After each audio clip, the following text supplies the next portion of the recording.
Okay, so let's get started. Welcome to our webinar from data to the metadata, enhancing quality across borders. This webinar is co-organized by the Data Europa Academy and also the Open Knowledge Foundation, which is a non-profit organization that promotes open data and open knowledge worldwide and organizes also the Open Data Week. So today is a very special day for us because it's the last day of the Open Data Week. It started the 1st of March until today, 7th of March.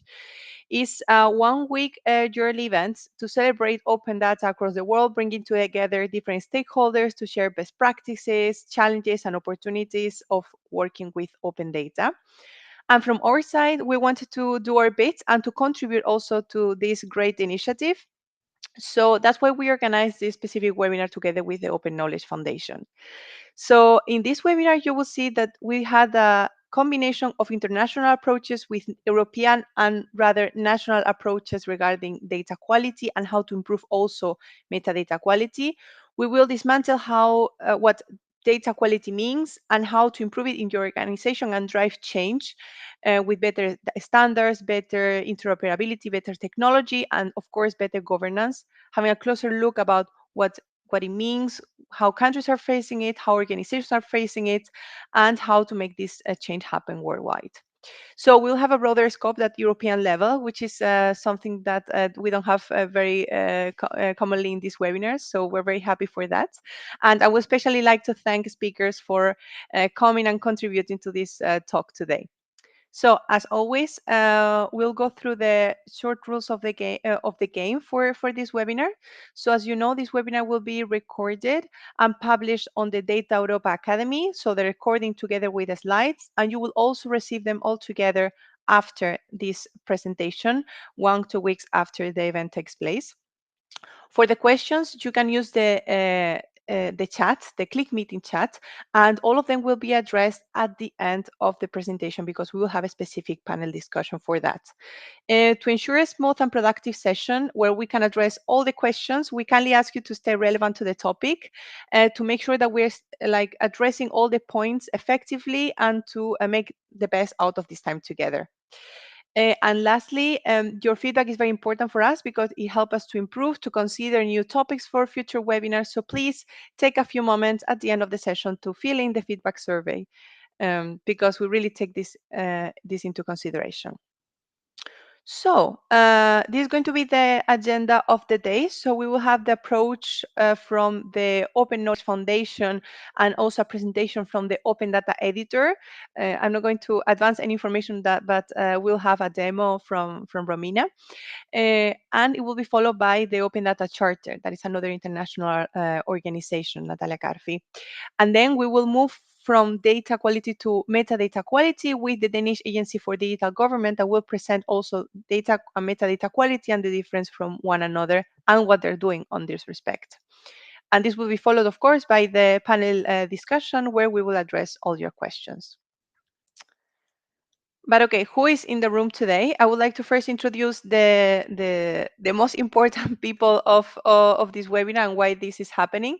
And so some of you may know me. My name is Ima Farfan Velasco, and I'm project manager coordinating the Data Europa Academy activities under the Publications Office of the European Union. Then I have in the room also Renata Avila. She's CEO of the Open Knowledge Foundation. Renata is an international human resources and technology lawyer specialized in data governance, open knowledge, and digital justice. We also have in the room Romina Coleman.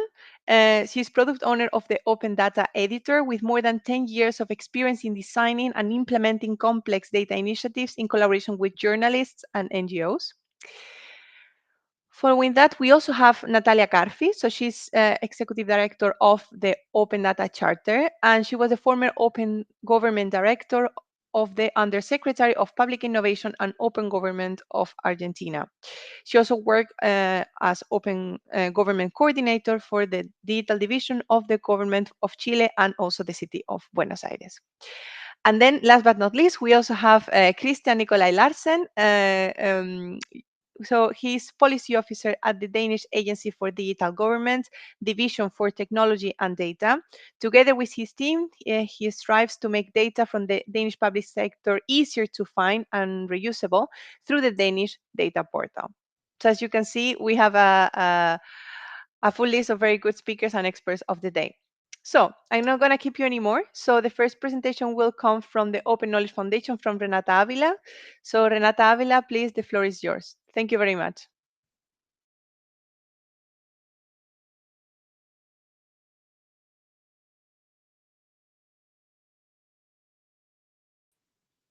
I don't know, it's only me, but I cannot hear Renata.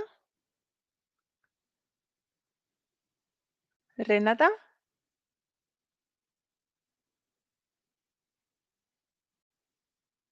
you're muted.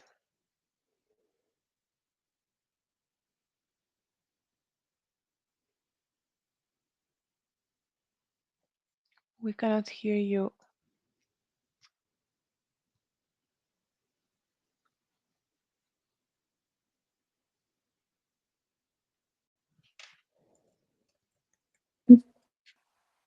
Can you hear me now?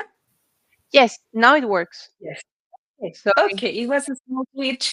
It was a small glitch of the platform. Apologies. So I was just saying that I'm thrilled to be today here, and now I have like 1 minute less because of the technical glitch. So I'm going to go very, very, very quickly. But I was just saying that it's exciting to see people joining from so many places. I'm connecting from Coimbra, from Portugal, but I'm originally from Guatemala. And coming from the place I come from, I am very familiar with the constraints of public administrations and the constant changes in government and in people that issues like data quality become a challenge because people change, and if the rules are not set, then every new person coming into the public administration will do the things the way they think that is best. So this talk, but first I want to talk to you very quickly about why are we here and about the Open Knowledge Foundation. We have been around more than 20 years. Soon we will be preparing the 25th anniversary, actually, and we were there, before people even started talking about data. And what we always thought that was very important is the bottom-up efforts. And at the moment, consistent with our history, we do three things.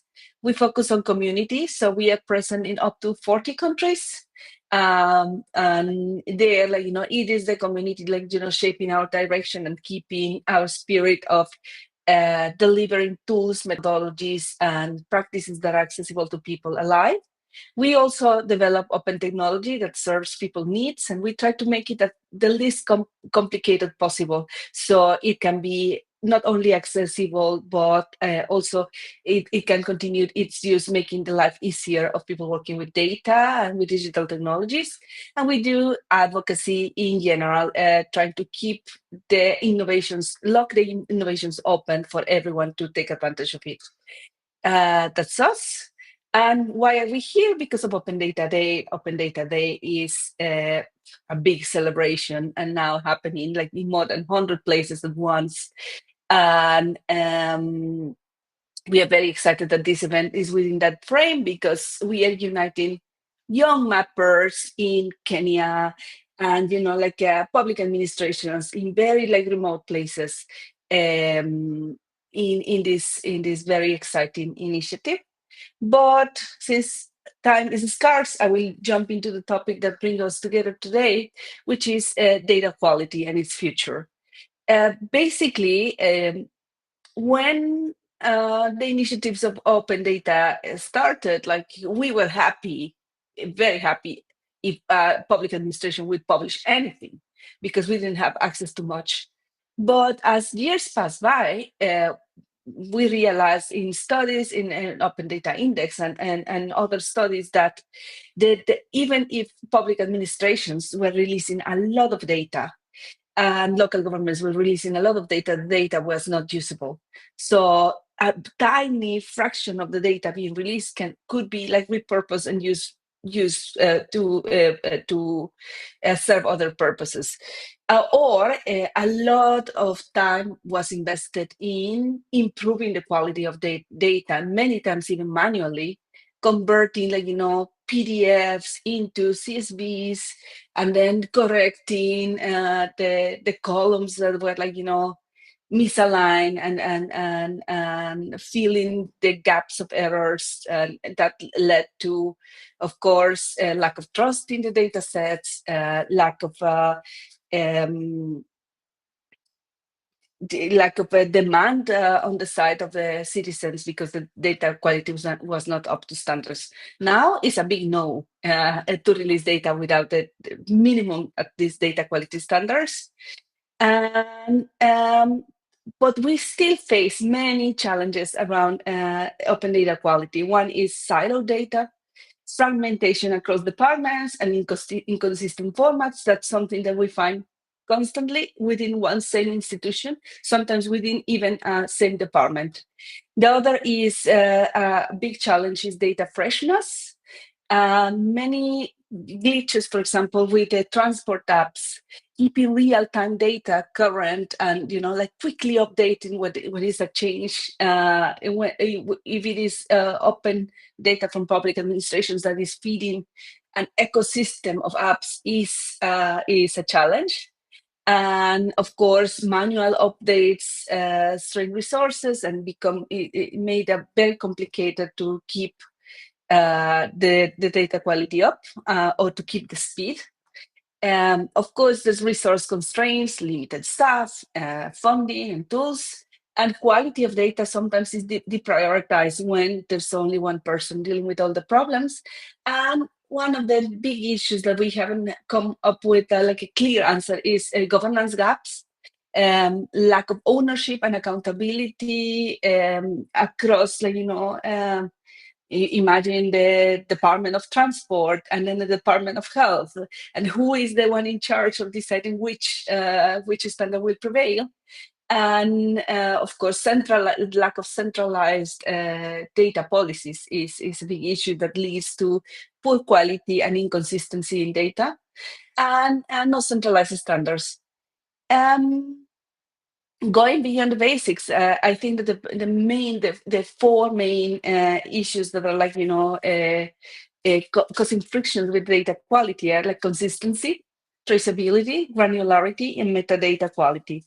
By consistency is the standardized identifiers that, as I said previously, need to come from a governance system that dictates the norm to uniformize all the data sets.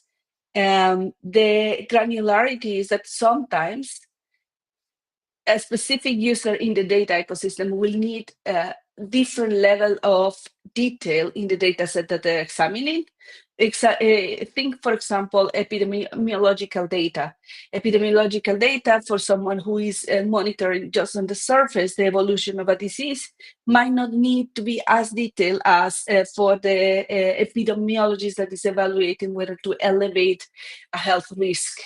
The traceability of the data is another issue that undermines trust if it's not well established in the data set, because if you don't know, if you don't trust the original source of the data, the initial data collector, then or you don't know where the data came from, then you cannot apply it to mainstream national policies. And then the metadata quality is becoming the big issue, because many people had taken care of the data quality, but the metadata is missing.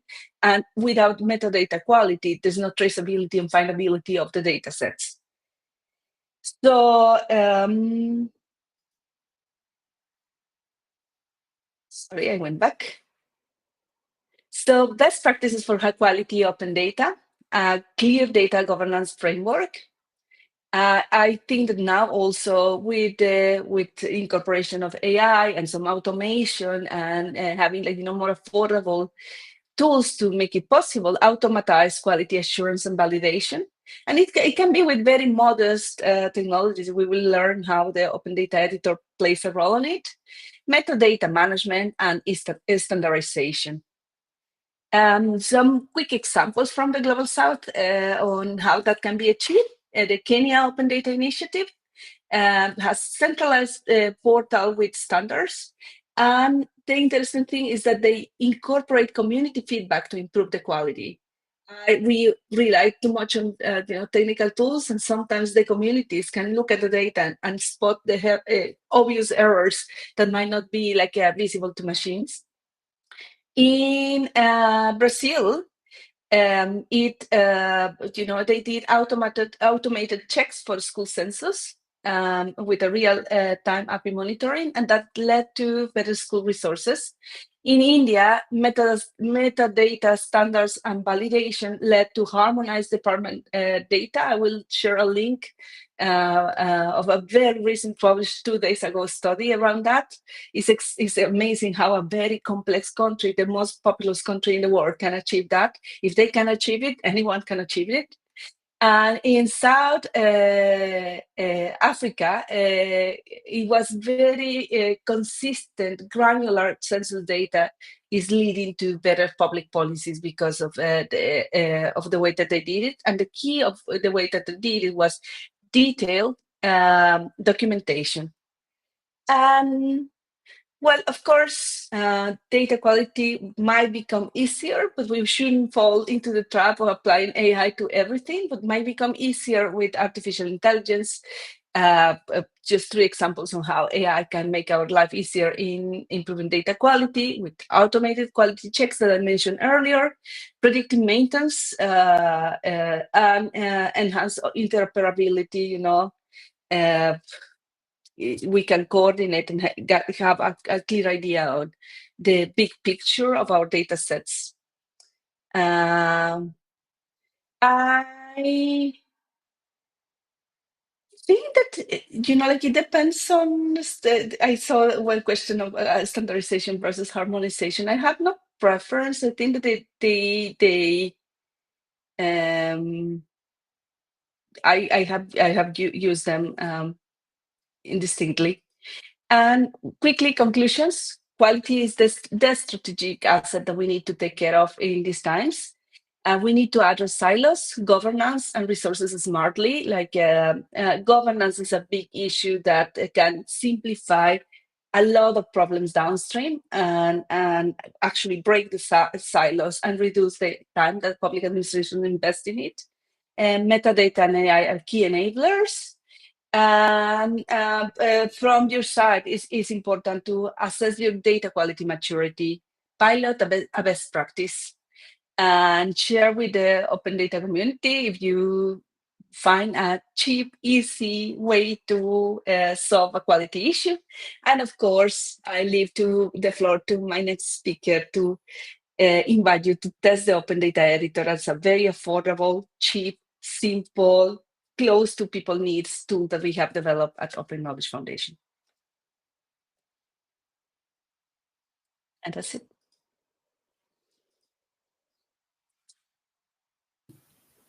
I think I can start. Thank you, everyone. I'm Romy Coleman. I'm the product owner of the Open Data Editor. So I've been working on this tool for more than 1 year right now. The Open Data Editor is a desktop app for non-technical users. It helps them to assess errors in their tables. So basically, we all know that technical people use Python and other types of codes to do these data checks on tables, but we wanted to address non-technical people and help them detect errors easily on their tables. We launched the stable version in December 2024, yes. And we are now working on making the architecture lighter and also incorporating the feedback and the insights from the open data community, activists, journalists, and everyone who are potential users of the tool. Just a brief recap on how we started working on this project. There was a beta version. The beta version has more than 6 features. Basically, the tool did a lot of things, but none at all in deep.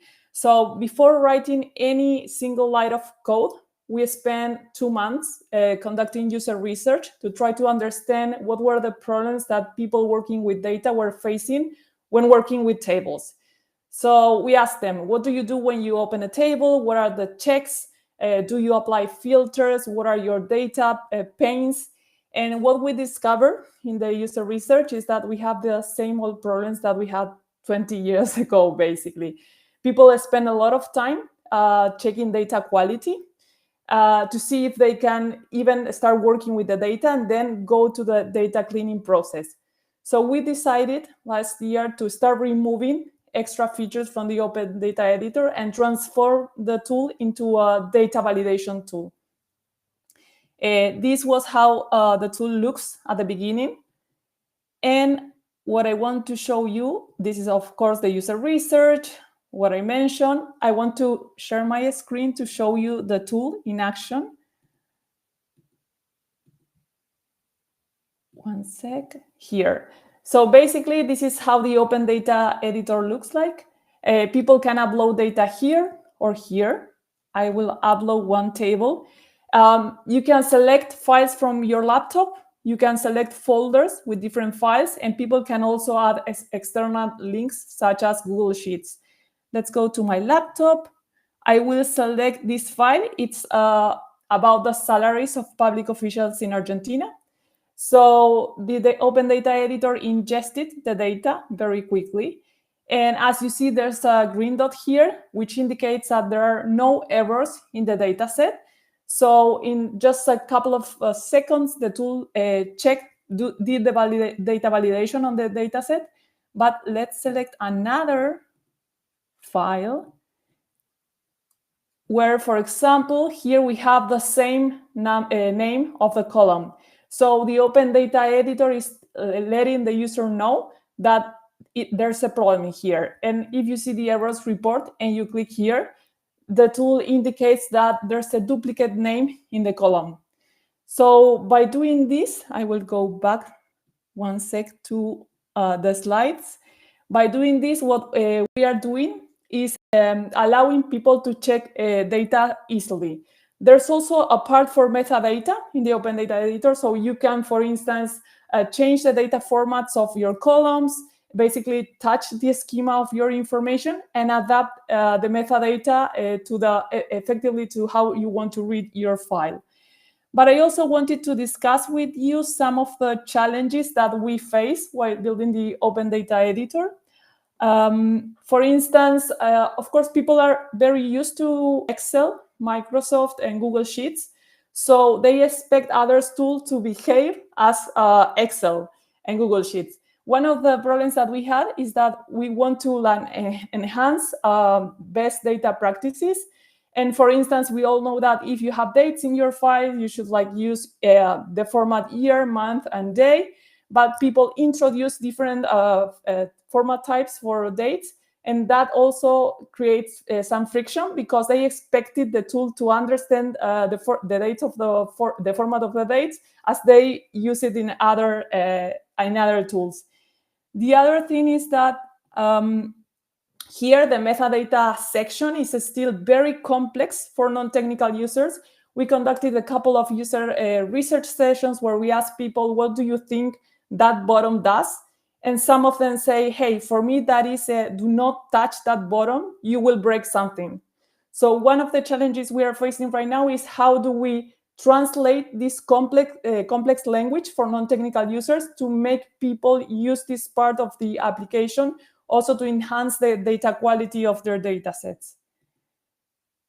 Another challenge is that it's in terms of user experience, for people it was not easy to understand, even if we add the red dot or the green dot, if the file contained or did not contain errors. So one of the things that helped them a lot is to add a counter next to the errors report panel to let the user know whenever the data set is, contain errors. And one thing that we also knew based on our experience is that we had a very nice user guide. We incorporated feedback from users, but people do not tend to read user guides. So it's very important to try to think about data workflows when you are building tools in a very simple way, because users won't go to the user guide unless they have a specific question. So that was one of the challenges also. And I think that would be it from our side.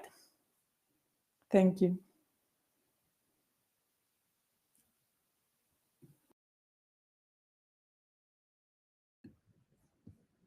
Okay, thank you, Romy, for that, and thank you, Renata, for that. Hi, everybody. I'm Nati Karfi. I'm the Executive Director of the Open Data Charter. Happy Open Data Day, everybody. Happy Open Data Week, and probably month.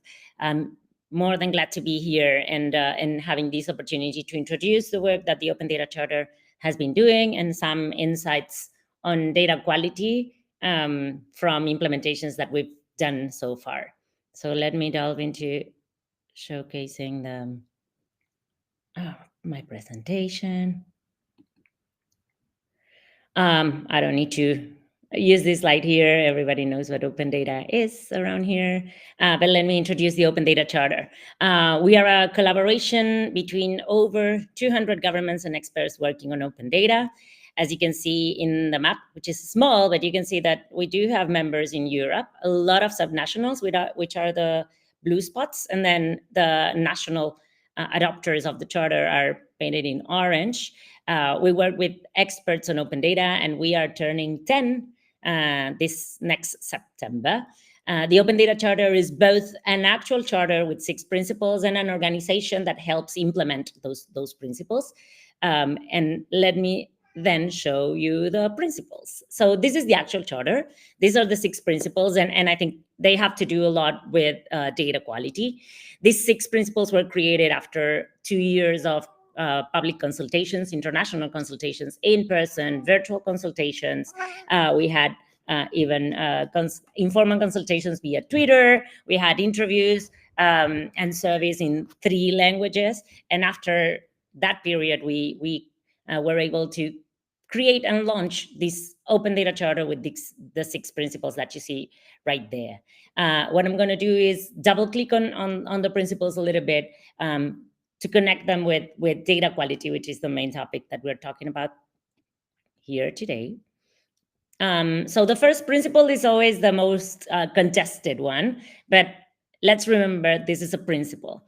So what do we mean when we talk about opening data by default? The core idea is to understand that when governments go through their modernization processes, the changes within their systems, the openness of the data that should be open or that could be open should be embedded in the design of the new data framework, infrastructure, and governance. The idea is not to compromise the right to privacy, of course, to understand and follow all the regulations. We know in Europe there's an umbrella of regulations around data governance. So that's the idea, is not to break that, but to embed the idea that data that could and should be open within its life cycle should be embedded into the designs of data governance, data infrastructure that is being created. Let's move to the next principle. Timely and comprehensively. If you're all working on open data, I do believe that this is one of the core pressures and challenges that public officials have in order to be able to publish data in a timely and comprehensive manner as disaggregated as possible with the correct metadata and as fast as possible, of course. We understand there's certain data sets like census data that, of course, it's not updated for a couple of years, but when possible, building up an API and being able to open up data as fast as possible so that people can use it and the public value of that data can be used, it's important. And of course, data should be comprehensive, accurate, and in high quality. And we'll double click on high quality in a bit. Accessible and usable. This principle goes also to touch base into some of the complications that citizens, private sector, civil society organizations might have in accessing data. We know there's certain data sets that are behind the zillion clicks. That's not the idea. The idea is that people can access, they do have the access to the right to access information, again, within the legal frameworks, of course, but let's make it as possible, as easy as possible. Comparable and interoperable, and this will also connect with the quality of the data. Of course, the data should be easy to compare in order to be able to be comparable. Standardization and probably interoperability platforms are a great way to go. We know it's not easy, but as much as possible, data should be published in standardized way and connected into interoperability platforms. Of course, the data spaces example for Europe, it's probably one of the, we're evaluating kind of one of the good practices that could follow, but bear in mind that we work mostly on the global south, and so interoperability is still a big challenge in most of the regions that we work in. And then the two last principles have to do with kind of objectives of open data policies, and of course, transparency is one of the core ideas behind open data. We're opening up governmental data, and so enhancing government, the rule of law, the public trust, because a public administration that is transparent about the way that they work, of course, brings in trust into what they're doing. Civic engagement, we want to make sure that if we open up participatory processes, people are informed that their participation is backed with data, and for that, they need the data to analyze and actually do their advocacy properly. And also, of course, data, we know that opening up data is not easy. As in my mini video was stated, I used to be a public official. We know that opening up data is not easy, it's not cheap, it takes time. So going through a participatory process, to connect with the data demand side, so citizens, academic, private sector, in order to prioritize the data that should be open, is also super important, so that the public officials that are leading the open data policy can actually meet the demand, and we create a virtual circle of data publication and data reuse. And then, of course, one important, last but not least principle, the openness of data to stimulate creation and innovation, to facilitate sustainable development and tackle economic challenges. This data can be reused for the creation of new economic endeavors, and that's very important in also to create this unlock the public value of the governmental data.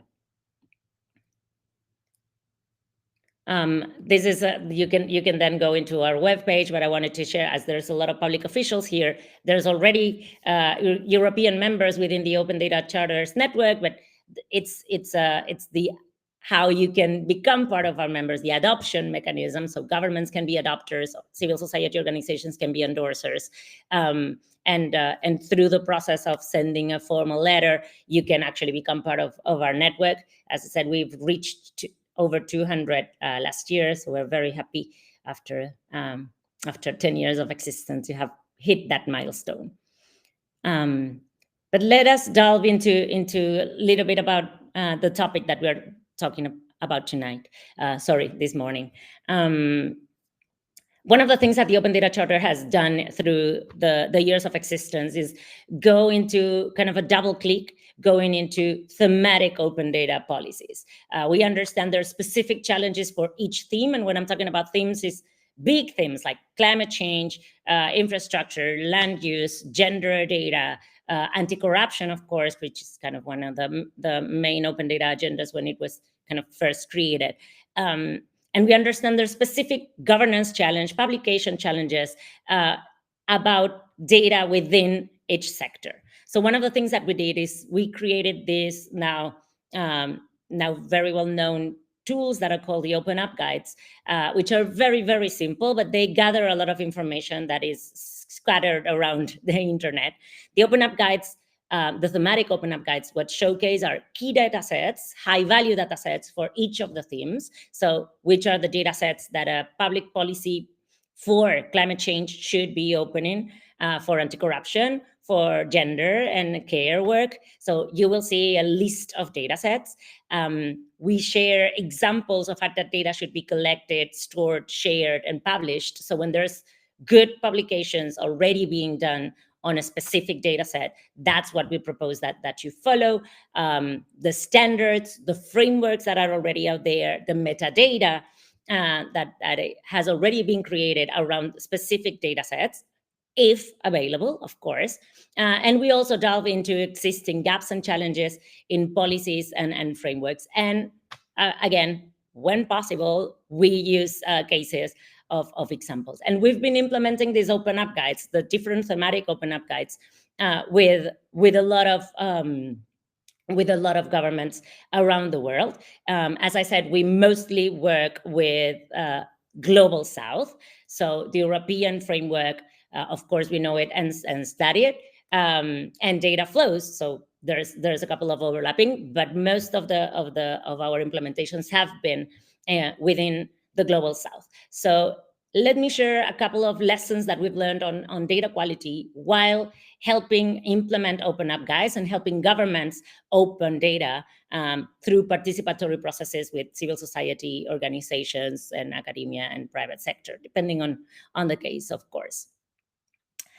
Let me share. This is, for example, high value data sets of the climate change open up guide. These are the 10 sectors that we are covering. I can share all the links, of course. What we have done is partner with specific knowledge organizations and partners. In this case, for example, the World Resources Institute, to try to build up and understand what are the high value data sets. We specialize on open data. They're specialized on climate change and environmental issues.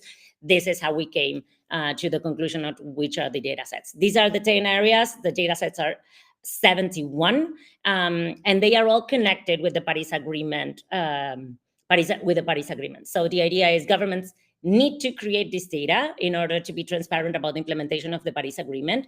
Most of the data that is being created in order to comply with Article 13 of the Paris Agreement, which is the transparency one, is being only kind of sent to the UN, if you will, but not necessarily open. And there's public value there to unlock in the data that is already being created.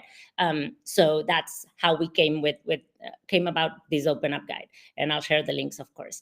And now let's go. We implemented this guide in over 5 countries already. Some of the lessons learned, and I think some of them will touch base with where Renata started. When possible, use open data standards from the start of the implementation, kind of going through the process of republishing data, changing the standardization. It's a huge challenge. So if you're getting started, the good practice is to actually use the standards, and that will help have good open data quality when possible. And we've seen a lot of countries and governments go through changing their legacy systems.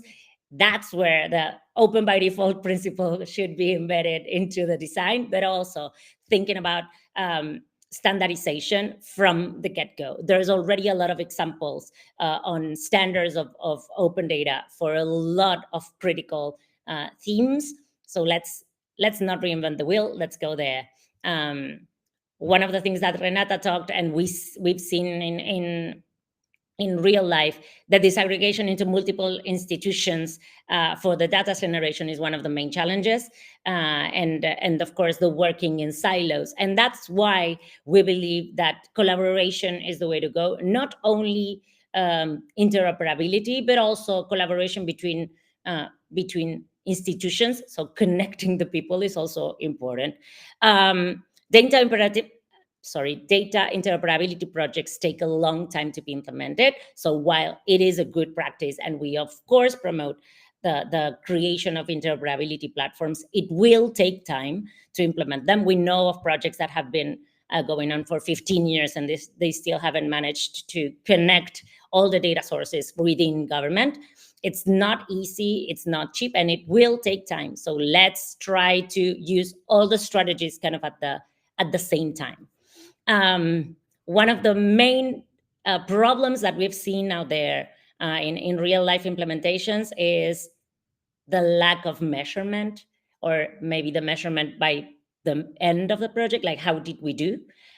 So measure and keep measuring. Continuous data quality monitoring is critical from the get-go. So understand where you're starting from, and even if it's a dear picture, it is important to understand where you're starting from, and then keep measuring throughout the implementation of the project, of course. I'm saying this sounds obvious, but it's not that obvious for many implementations.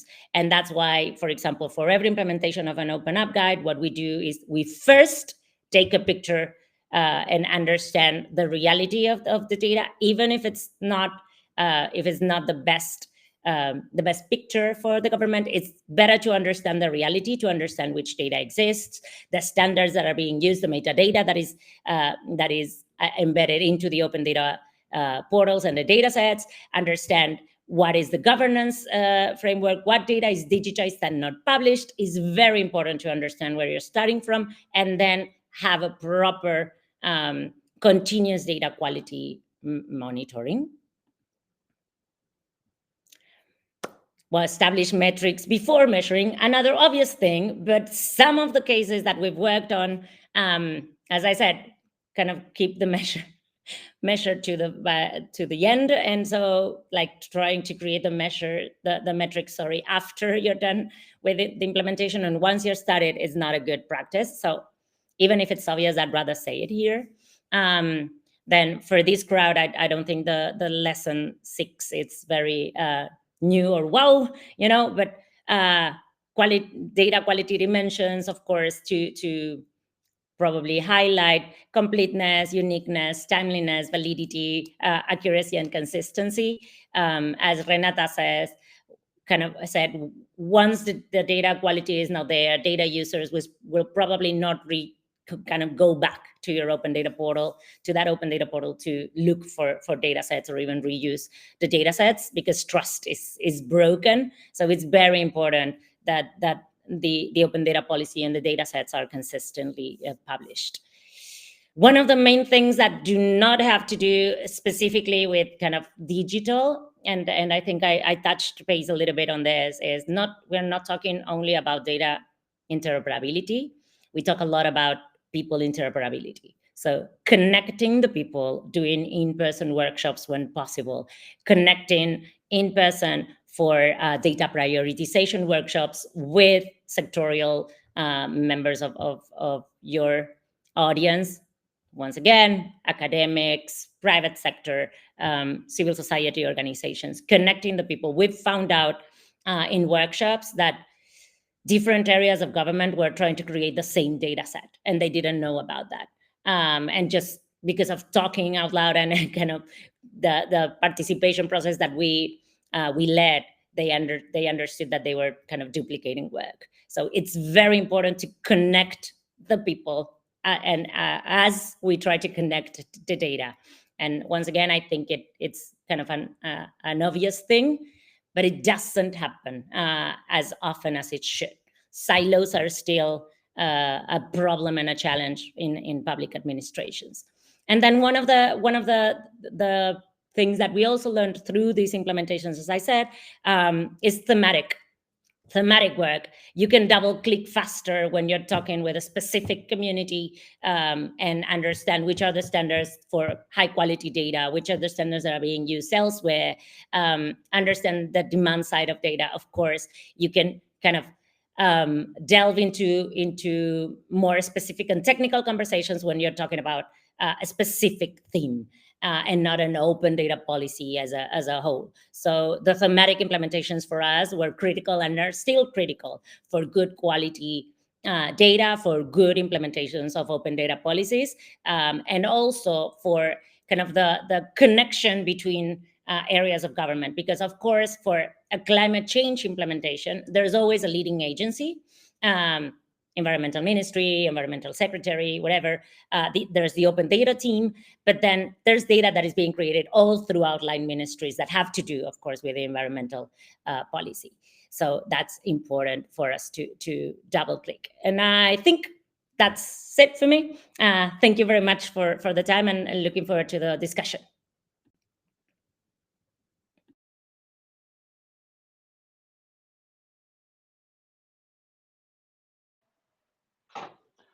Hello, I guess that means it's time for me. Can you all hear me? See me as well? hear you. Wonderful. Thank you.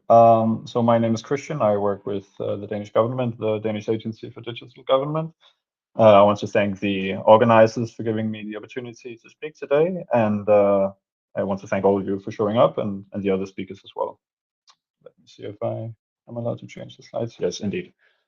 So when I was approached by Inma and her colleague Lisa and invited to speak at this webinar, they asked me if I could say something about how we work with data quality on the Danish Data Portal. And I specified that I think I'm in a better position to speak about metadata quality.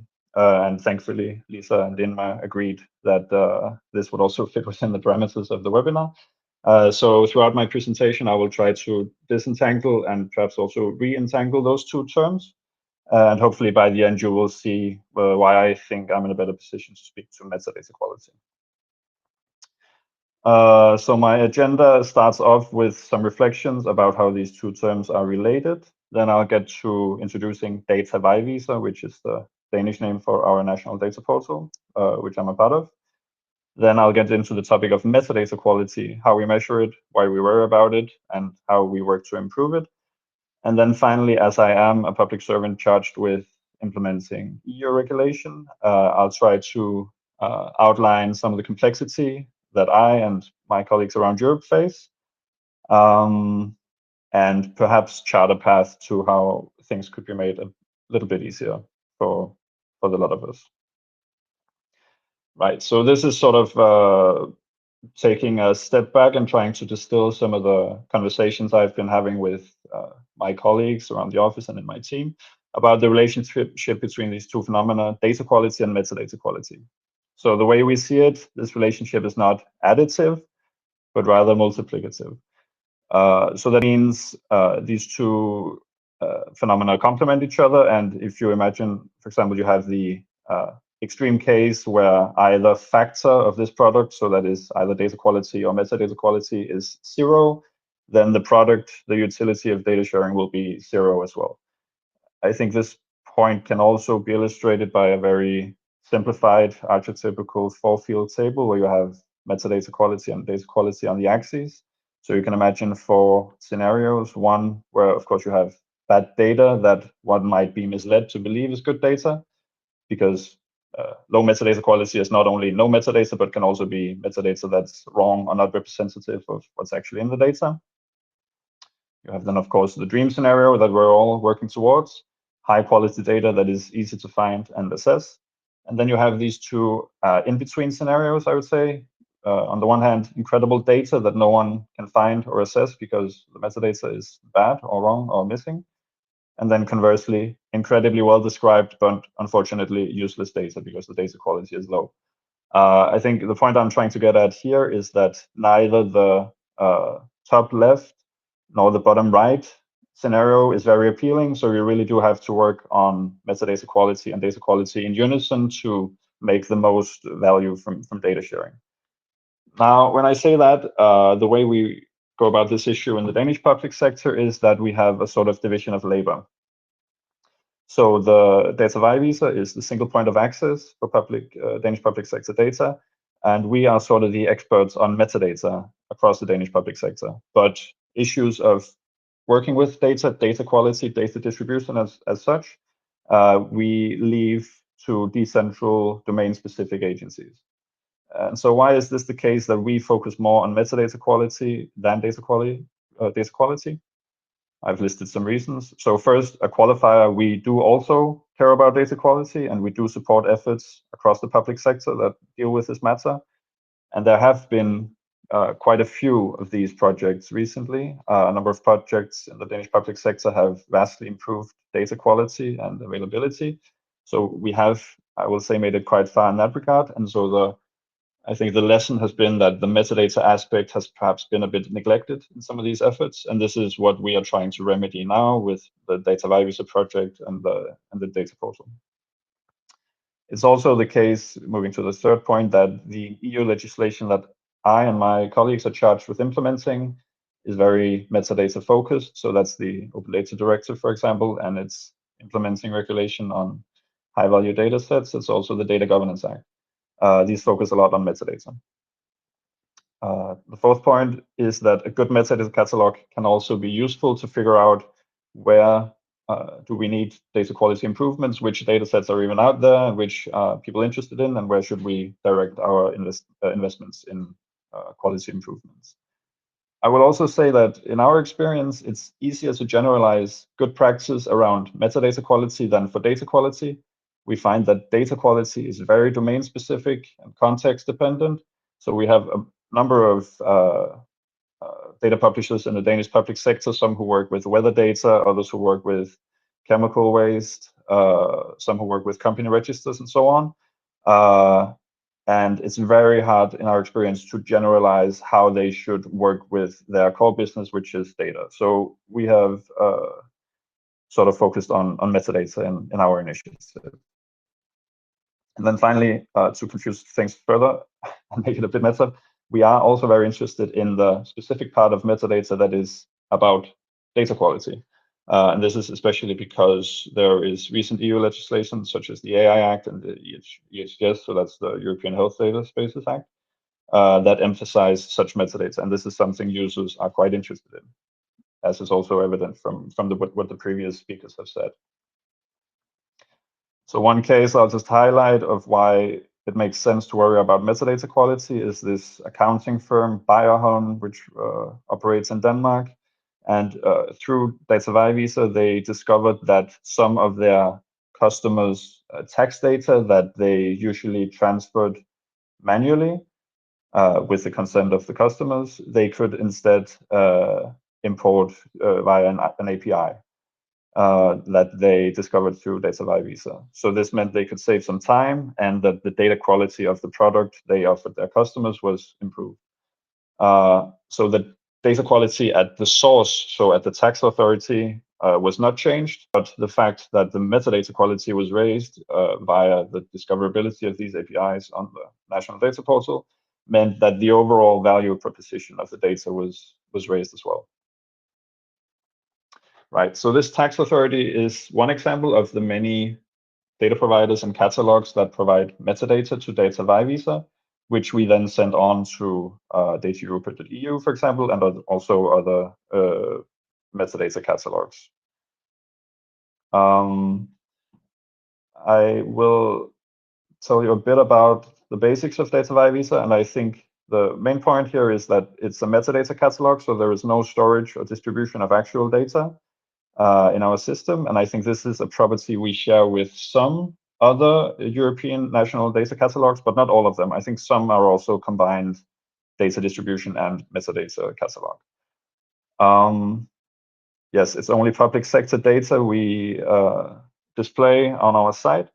I will not go into all of these points, but just skip to the last two ones and say one of our principles that we really try to highlight is that we want to make it so that data publishers around the Danish public sector who may be faced with requirements to publish metadata from different pieces of legislation, that they can, through Data.europa.eu, only have to enter metadata once in one place. So that means we will allow them to enter metadata into our portal or harvest from other places where they might be publishing metadata.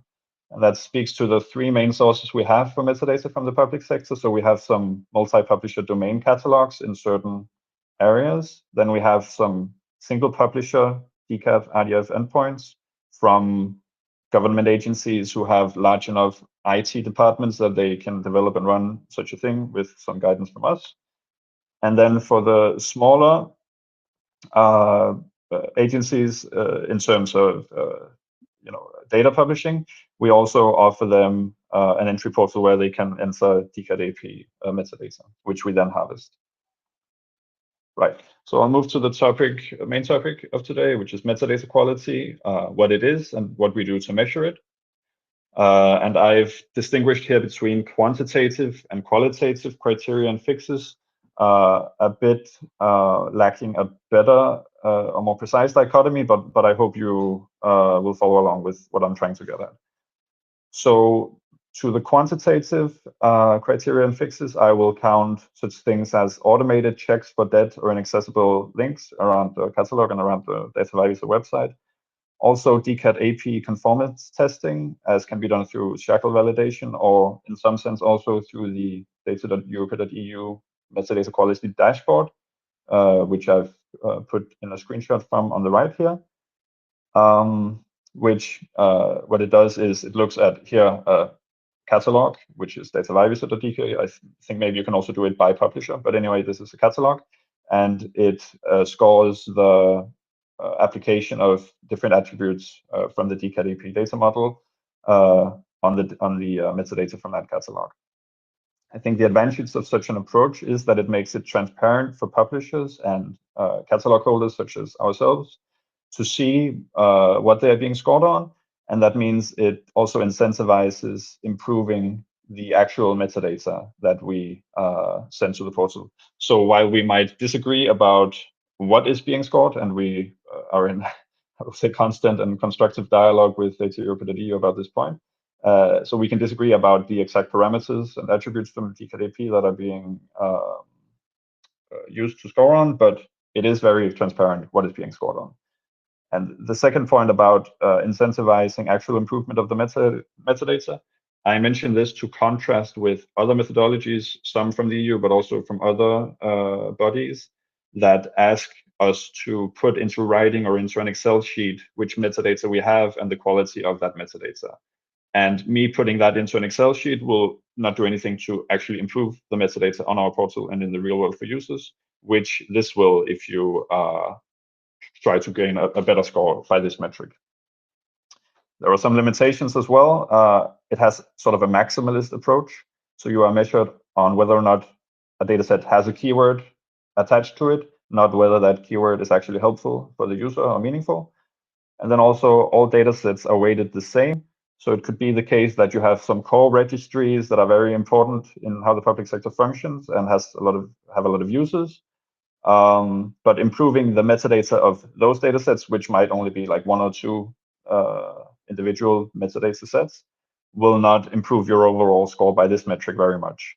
And it also means you're kind of disincentivized from publishing additional, very rudimentary metadata, as that will drag down the overall score of the catalog, even though all the metadata that was there already has not deteriorated in quality. So I think these quantitative approaches should be supplemented by some qualitative ones, and this is also something we do in our work, and that is looking more at the content than at the form. So for those elements that the quantitative approaches look at, are they present? Then a qualitative approach would say, well, is the text that's written actually helpful and useful to a user? Same goes with the user journey. There might be alive links, but do they take the user where the user needs to go? Things like this. This is, of course, time-consuming and somewhat arbitrary and more difficult to implement than these merely quantitative means. Right. So I've tried to list some of the things we do in practice to improve metadata quality on Data via Visa and in collaboration with data publishers that supply the metadata. I've listed 5 things here, and I would separate these by some that deal with policy processes and some that deal more with content. Let's see if we have time to go through all of them, but let's start with this one. So one thing, a big thing we try to do is to help the authorities that supply metadata to us to navigate DCAT AP and its dialects. I'm not sure even if that's the right term, which is a bit ironic given the topic is semantics, but anyway, mobility DCAT AP, geo DCAT AP, and so on. So these dialects of DCAT that are mandated or recommended via the implementation of domain-specific legislation, such as the ITS directive or the EHDS regulation on health data spaces. So we help authorities understand how this aligns with the base DCAT AP and how they should build it into their IT systems, and to provide us with a harvestable DCAT AP RDF endpoint, which is what we're going for. And perhaps also help them to influence the policy processes that help to create these specifications of application profiles of DCAT AP. This speaks to the fact that the way that we have implemented the Open Data Directive into Danish law does not leave us with a very clear legal mandate to require all authorities around the Danish public sector to supply metadata to our portal. So that means we also have to be a bit of policy entrepreneurs, I would say. So we have to make the most of the opportunities that present themselves from funding rounds. We have some funding that we can send to authorities, use the demand that we can document, alignment with strategies for digitization, and in some cases, as you saw with the domain-specific legislation, there are some legal requirements for authorities to supply certain metadata. So we use all those opportunities to try to carry out wider metadata improvements in collaboration with our publishers. Yeah, and the reason for this is that while metadata might be high on our list and what I think of first when I wake up in the morning, that might not be the case for everyone around the public sector who is doing an IT project. So they have to deal with budgetary constraints, IT security, privacy protection, user demand, what the system actually has to do. So we really try to help authorities make metadata in the most cost-efficient way when they are also working to improve other aspects of their IT system. Right. I think I will move forward to this in the interest of time, but you will have my slides afterwards, and feel free to reach out to me at a later point. So another thing we've worked to is to improve the accessibility of the Creative Commons licenses. So these are, as you may know, somewhat almost, but not quite mandated by the implementing regulation on high-value datasets for certain datasets. There are ways you can get around, but it's a very strong recommendation from the EU, I would say, to use Creative Commons licenses. So we've taken the opportunity presented by that piece of legislation and that very strong recommendation to have the whole suite of CC licenses translated into Danish. We have worked to have these translations included in the machine-readable version of the authority tables provided by the Publications Office that list all these licenses. And then most importantly, we've reached a consensus around the Danish public sector, around the different levels of government, to recommend that authorities use CC licenses when they are dealing with open data. So this is one example of going from legal almost requirement, as I say, in terms of the HVD data to apply CC licenses. And then we've tried to spread that use and good practice to other data sets which are not labeled high-value data sets, but because we think it's a good idea and it makes data more accessible and less ambiguous to users. What are the terms of use? And it also goes the other way. So when we are looking at high-value data sets, we are, of course, working to comply with what is mandated and almost mandated by the legislation, but also on that occasion, working to improve a lot of other aspects of those metadata. Right. So I didn't promise I would solve every issue, but I promised I would try to outline some of the complexity that I and my colleagues around Europe face. So I think, has to do with these three pillars. So one is the legal context provided by of course, the cross-cutting data legislation, but also the domain-specific one. Then the semantic aspects. To this, I could add the Inspire technical guidelines provided by these specifications. And then finally, the technical IT systems into which you have to implement the law and these specifications. And I think this is the complexity and to some degree headache that a lot of us face on the daily. And I think what I mentioned previously with the MQA measuring actual compliance with DCAT AP is an indication of moving in the right direction. So tying the demands to what authorities actually do on their data portals, and not a whole host of back channel Excel reporting and so on.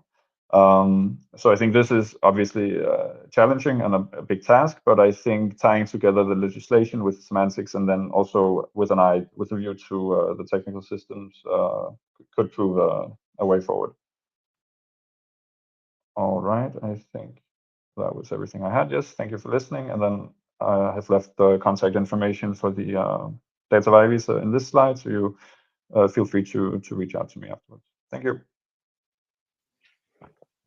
Thank you, Christian, and thank you very much all the speakers for keeping it on time and for the great content of the presentations. We were touching around a lot of points, so I think it's time to move for the panel session. But first, I would like to mention very quickly that on data.europa.eu, we also work on the part of data metadata quality. So I wanted to bring to you two products in case you are interested to dive further. So the first one was that we developed some years ago some like data quality guidelines. So there are a set of recommendations to deliver high quality data. They're addressed to data providers to support them in preparing their data according to the FAIR principles, so findability, accessibility, interoperability, and reusability of the data. So potentially this can be also useful for the audience in case they would like to read about these recommendations on how to get their data up to speed. And then also on the data.europa.eu portal, we have also the metadata quality assurance. So it's a tool to help data providers and data portals to check their data against various indicators. So we have an overview of all the metadata available in the portal. And then you can search per individual catalog, rating the evolution, and you can see they do these indicators according to the keywords usage, the categories, time-based search. So I really invite you to go through it. Having said this, let's go to the Q&A session because we had a lot of questions, some of them that specifically addressed to our speakers. So I invite all the speakers to share their camera. It's there. Okay, so I think we can get started. I will address specifically the person to whom this question was addressed, but if the others would like to intervene, please feel free to do so and raise your hand or just unmute yourself and intervene to share your view about it. Actually, one of the first question would go for these international organizations that we had today. So Natalia and Renata. So you were talking about data quality, but also from other perspectives in terms of governance, teamwork, collaboration in a more broader aspect. So one question was, since here at Europe level, we talk about the standards, semantics, we talk about data model, data.ap. Do you use actually, or do you recommend, or when you're talking to your network, do you speak about these data models or data standards such as data.ap or specific data models? Is there something specific that you recommend that you've seen with the different communities that you work with? If you want, Natalia, if you would like to start, and then I would also like to hear Renata. So as I said thanks for the questions and thanks for the amazing, presentations. As I said before, the Open Data Charter has been delving into kind of specific thematic open data policies, working with our community of adopters and endorsers. So when we promote open data standards, we actually work with the thematic communities to understand which are the standards that are being used, if they are open, and that's what we propose. We don't want to reinvent the wheel. Mm-hmm. So when we talk about open data standards, we're talking about standards about the data itself. Then, of course, when we delve into the kind of double click on the conversation, we talk about metadata and DCAT. It's part of the conversation.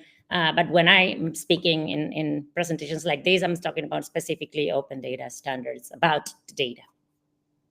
Mm-hmm. Renata? Well, same as Natalia, we usually recommend for the quality, the Open Data Charter is a great reference, and it can be complemented with local standards that are already developed by the communities. The ISOs, for example, you can suggest a combination of the Open Data Charter with the ISO data quality standard, because the problem is that many data standards do not address openness. And so the combining the open definition in combination, the open definition that defines what is open, that was coined by the Open Knowledge Foundation, in combination with the Open Data Charter, in combination with data quality standards, is a good pack. I would also like quickly to refer to the question on semantic.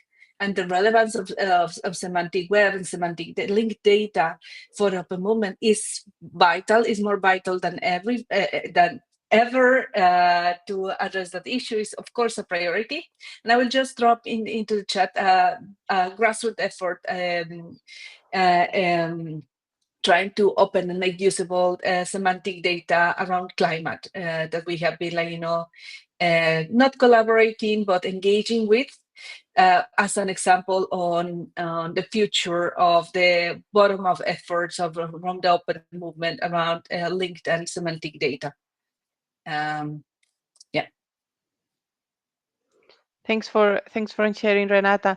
Actually, when you were mentioning about these thematics, when you're working on standards on climate and so on, and actually, I think you had a specific point for that, Natalia, because you were mentioning high value data sets. I think everybody was like a bit surprised with open mouth because it's something we discuss here a lot. We have, as you may know, the European implementing regulation for high value data sets. So in Europe, we had a landscaping exercise where we spotted which are the data sets of high value for the economy and society, and saying to public sector that this should be made available.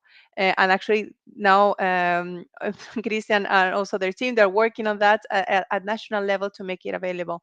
So what is actually the difference, or what are the synergies and differences with the landscaping that you were mentioning before, Natalia, on high value data sets? Do you take this into consideration? Because I saw that actually in your landscape that you were mentioning before, there are very similar data sets. So you were talking about waste management, you were talking about environment, that in somehow is very much related to the high value data sets that we had in the implementing regulation. So I wanted to know whether you were aware of that, if you were working on that in the past, or if you took it into consideration, just to know a little bit in where you are with this. Thank you so much for the question, and it's good to double click on this question. So context matters, we all know that. The Open Data Charter was actually consulted for the development of the high value dataset regulation because we had developed this methodology to create the open up guides and understand thematic open data data sets. So we actually had a couple of conversations and calls with the team developing that. But the open up guides and the high value data sets that I spoke about are not related to the European regulation. Of course, they overlap sometimes, but the high value data sets that are listed in the open up guides are data sets that are mostly connected with international agreements. So as I said, for example, the Open Up Guide on climate change is connected with the national determined contributions processes that Paris Agreement signatories go through. And evaluating NDCs and evaluating the processes of the Paris Agreement and the reporting mechanism of that agreement, working with thematic experts, as I said, leading with the World Resources Institute, but of course with a lot of other experts in environmental data, we created the Open Up Guide and the high value data sets that are listed there. So some of them might overlap with the European regulations, but some of them won't, because the Open Up Guide are meant to be useful for every Paris Agreement signatory, and that goes well beyond the European Union. The same goes for anti-corruption. When we developed the Open Up Guide on anti-corruption, the regulation in Europe didn't exist. Those are 30 data sets that are included in the Open Up Guide as high-value data sets. Some of them are super obvious and, of course, connect with the European policies, like open ownership, open contracting, open budget, but some of them might not. So when the Open Data Charter is talking about high-value data sets, it's not exactly talking about the European regulation. And it's fine that we do the clarifications, not to mess with the European civil servants that are here and mess up. But you can definitely double click and find overlapping. But we are talking about mostly data sets that are connected to international agreements. So it goes beyond and sometimes in a different way as the European regulation. Great. I think it would be worth having a close look at it to see what are actually the synergies. I would be very curious to see, because it seems that they follow very similar objectives and principles, but then the classification, they might have some synergy, but also some discrepancies between one another. So I would be very curious to see actually what are the different scopes and whether there are some potential overlaps. So okay, maybe in the pipeline for the future.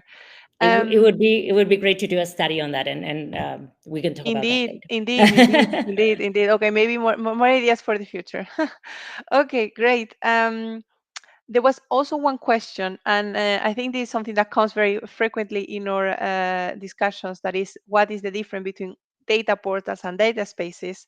We, in the data.europa.eu, we develop specific reports and data stories to really complement and to really explain to the audience what are the differences, how they can be complemented. Are we talking about a completely new initiative? Are we creating something from scratch, or is it something building up from what we have? And it is something I want to ask to all of you. I don't know if you would be interested in intervening. How do you interact with data spaces, and how do you see the difference between data portals and data spaces?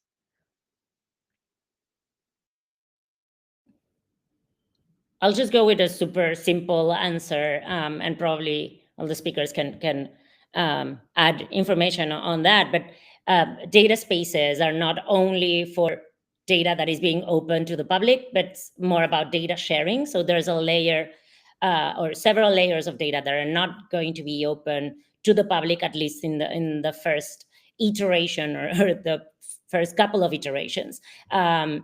But coming from the Open Data Charter and having the first principle of open by default as the leading principle, not the leading, sorry, the first principle, the only advice that I can give is, when developing this data space that I've already given, but will keep on giving, is when developing these data spaces, understanding throughout the life cycle of data, when openness is possible and legally possible and technically possible, data that can be shared should be shared. And that's where open data portals come in. That could be the interface towards citizens, no? But that's kind of a super simple answer, but it's actually the view that I have. Yes, Renata? Well, data portals were the beginning, like we wanted to put in a library, the shelves of a library, something to be taken, reused, consulted, and as you go to the library for a book.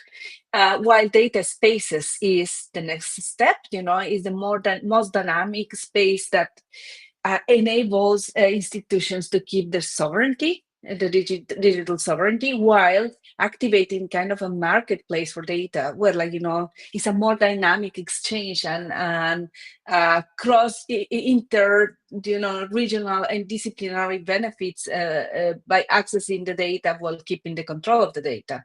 So it's more a dynamic ecosystem, and I think that it will be the future for data spaces will be the future to solve the most challenging problems of our times. If you think, data spaces for specific data sets, develop data in real time will, make us solve many issues on refining the public policy and accountability that we need across sectors.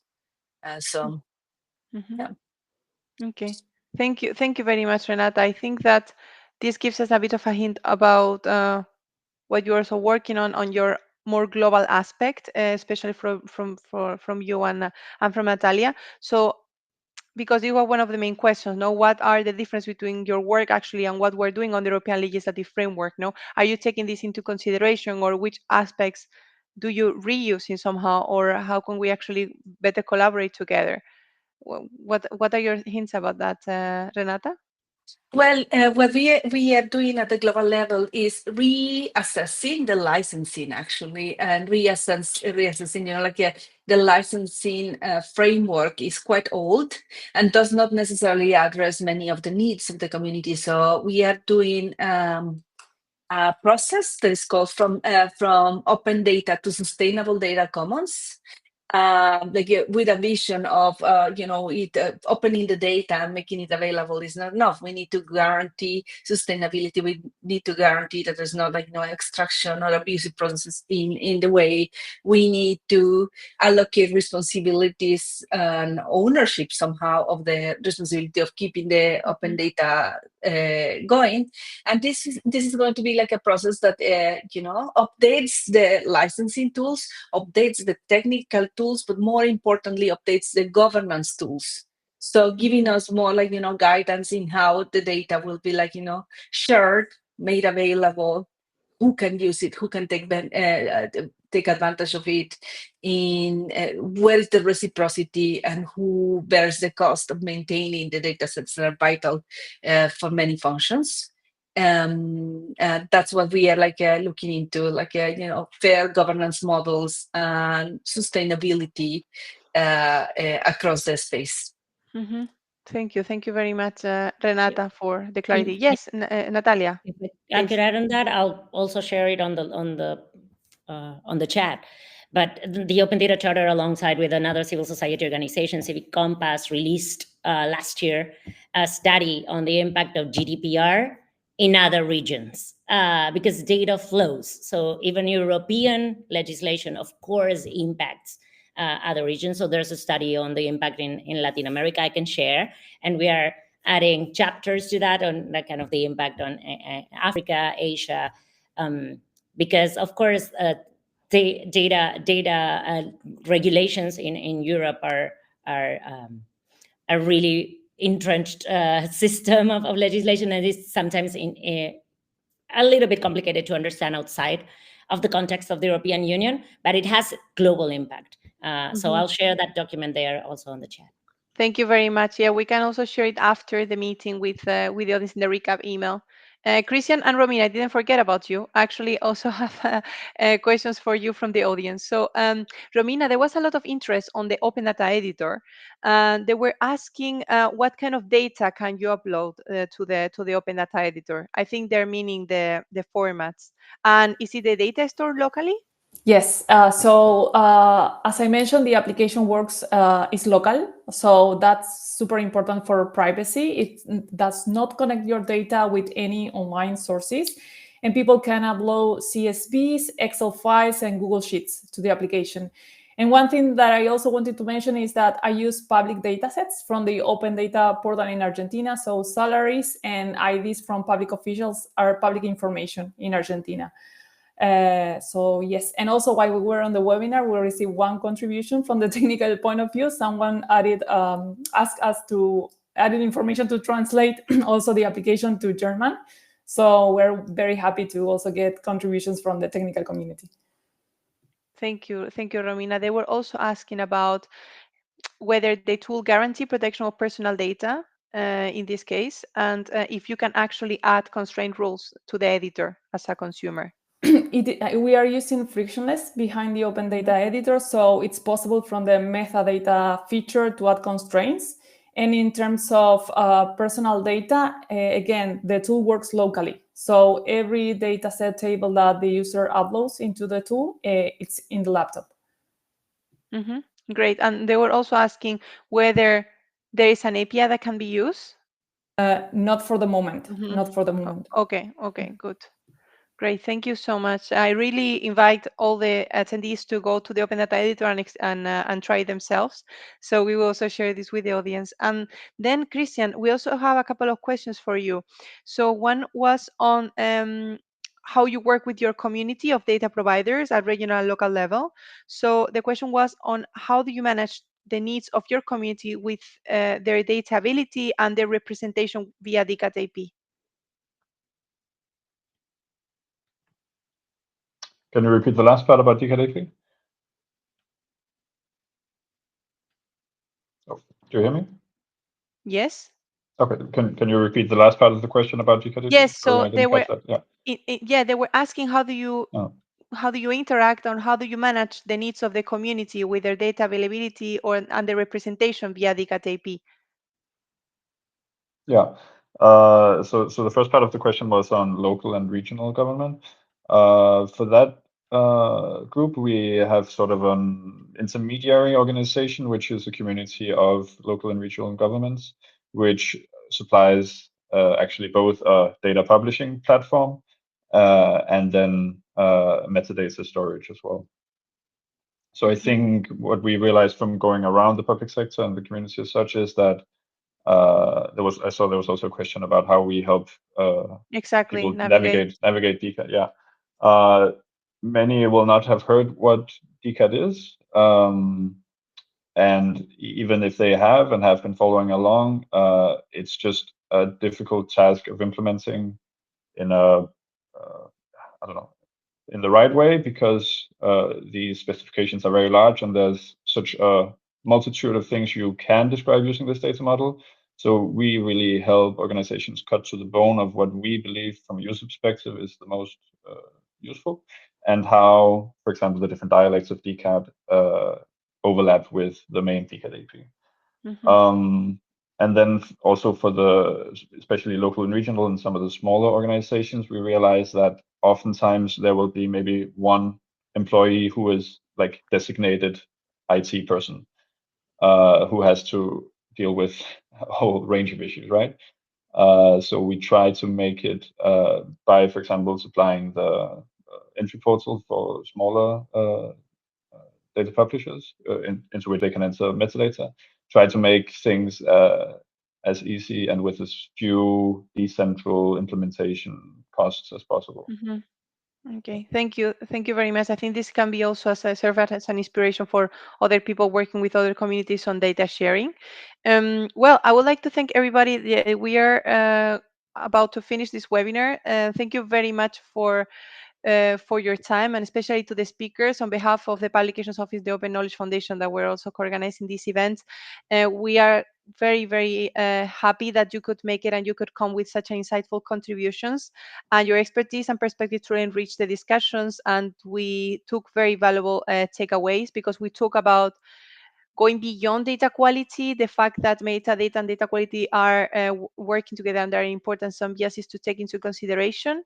But we also talk about driving change in your organization, the importance of connecting with a broader community, and the governance gaps that you may find sometimes, and of course the open data editor that I would invite everybody to go through it. So we will have our next webinar next week on smart cities. So I really suggest you to go to this webinar, where we will have the case of Dublin. We will also have the EU Open Data Days taking place in March, on the 19th of 20th and 20th of March, so you can follow it online. And of course, please fill in the feedback form with your opinions and also with ideas for improvement, because we really appreciate it. Having said this, I wish you a very nice rest of the day and Friday and weekend. And thank you all very much for being here today, and especially to the speakers for their input. Thank you.